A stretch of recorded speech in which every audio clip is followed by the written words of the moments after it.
What is God like? Genesis chapter 42. When Jacob learned that there was grain for sale in Egypt, he said to his sons, "Why do you look at one another?"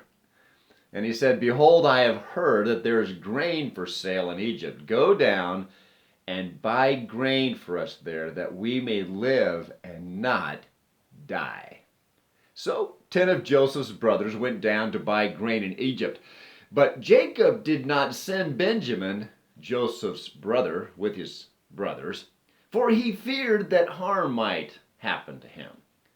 Thus the sons of Israel came to buy among the others who came, for the famine was in the land of Canaan.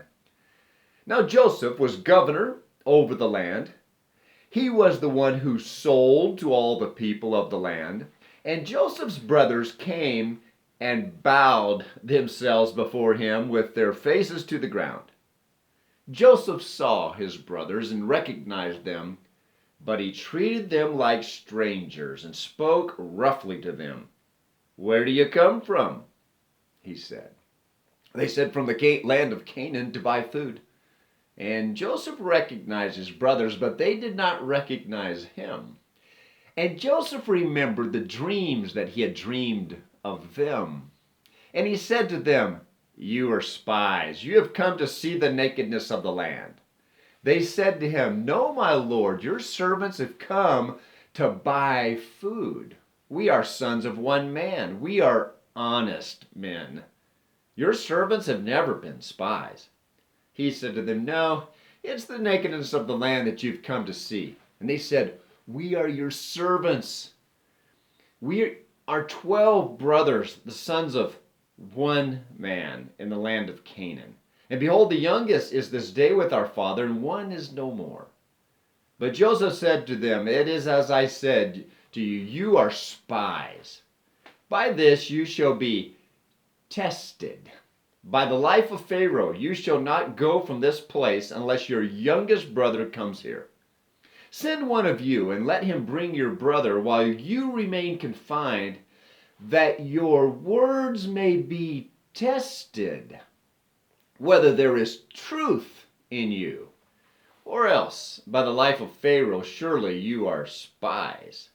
And he put them all together in custody for 3 days.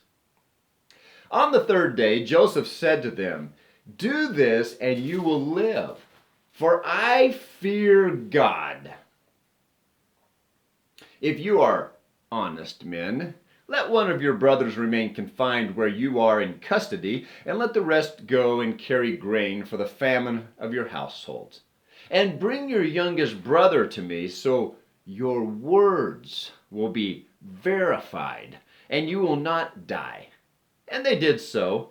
Then they said to one another, "In truth, we are guilty concerning our brother, in that we saw the distress of his soul when he begged us. We did not listen. That is why this distress has come upon us." And Reuben answered them, "Did I not tell you not to sin against the boy? But you did not listen. So now there comes a reckoning for his blood." They did not know that Joseph understood them, for there was an interpreter between them. Then he turned away from them and wept. He returned to them and spoke to them. He took Simeon from them and bound him before their eyes. And Joseph gave orders to fill their bags with grain, and to replace every man's money in his sack, and to give them provisions for the journey. This was done for them. Then they loaded their donkeys with their grain and departed. And as one of them opened his sack to give his donkey fodder at the lodging place, he saw his money in the mouth of his sack. He said to his brothers, "My money has been put back. Here it is in the mouth of my sack."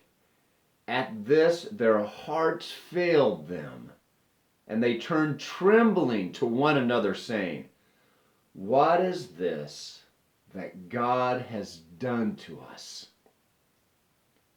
When they came to Jacob their father in the land of Canaan, they told him all that had happened to them, saying, "The man, the Lord of the land, spoke roughly to us and took us to be spies of the land. But we said to him, 'We are honest men. We have never been spies. We are 12 brothers, sons of our father.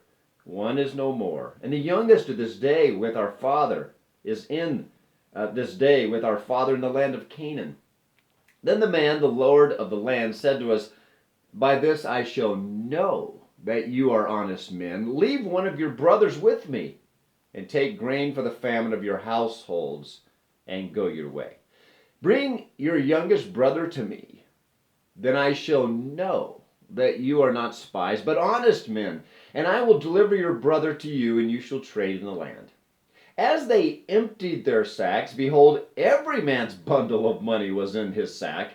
And when they and their father saw their bundles of money, they were afraid.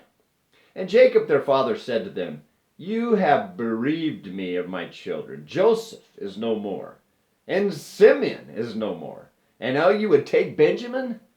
All this has come against me.' Then Reuben said to his father, 'Kill my 2 sons, if I do not bring him back to you. But put him in my hands, and I will bring him back to you.'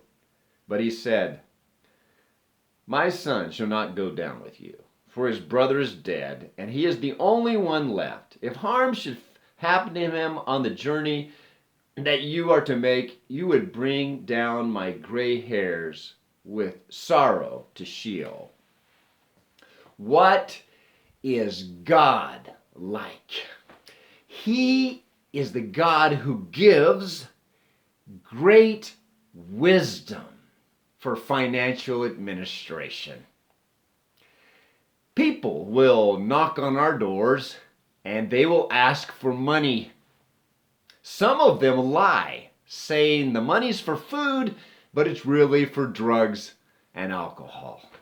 And we don't want to waste any hard-earned money on drugs and alcohol, and we don't want to be irresponsible with the Lord's money, giving it to someone that is offering the deception. We really do want to help people and love people with mercy and kindness, real needs. But how do we know if someone is lying to us? Well, we need to ask a lot of good questions. What's your name? Do you have any identification? Where do you live? Where's your family? Can I speak to your family? What's their telephone number? Can I visit your house to see if there's a real need?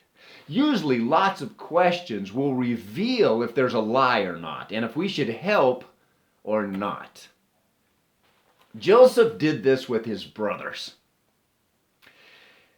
God gave him great wisdom in financial administration.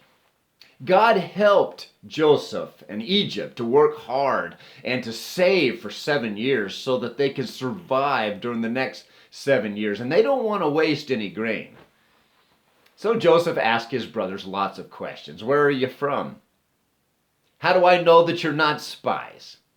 Where's proof that you're telling the truth? Can you give me a guarantee till proof is provided? Now Joseph was very kind, and he gave them food. I imagine he wants to feed his mom and dad, if they're still alive, and he wants to feed his little brother, if it's really truth.